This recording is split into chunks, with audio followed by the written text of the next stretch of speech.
Put God first. Put God first in everything you do.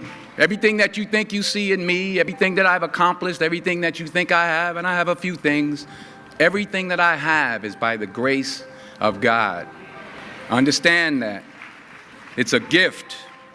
40 years ago, March 27th, 1975, it was 40 years ago, just this past March, I was flunking out of college. I had a 1.7 grade point average.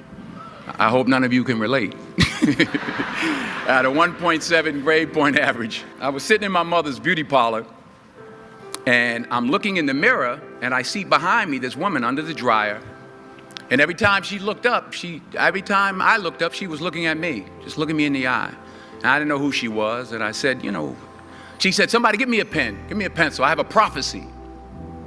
March 27, 1975, she said, boy, you are gonna travel the world and speak to millions of people. Now mind you, I was flunked out of college.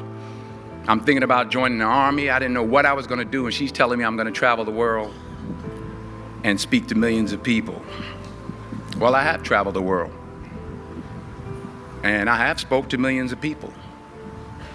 But that's not the most important thing, the success that I had. The most important thing is that what she taught me and what she told me that day has stayed with me since.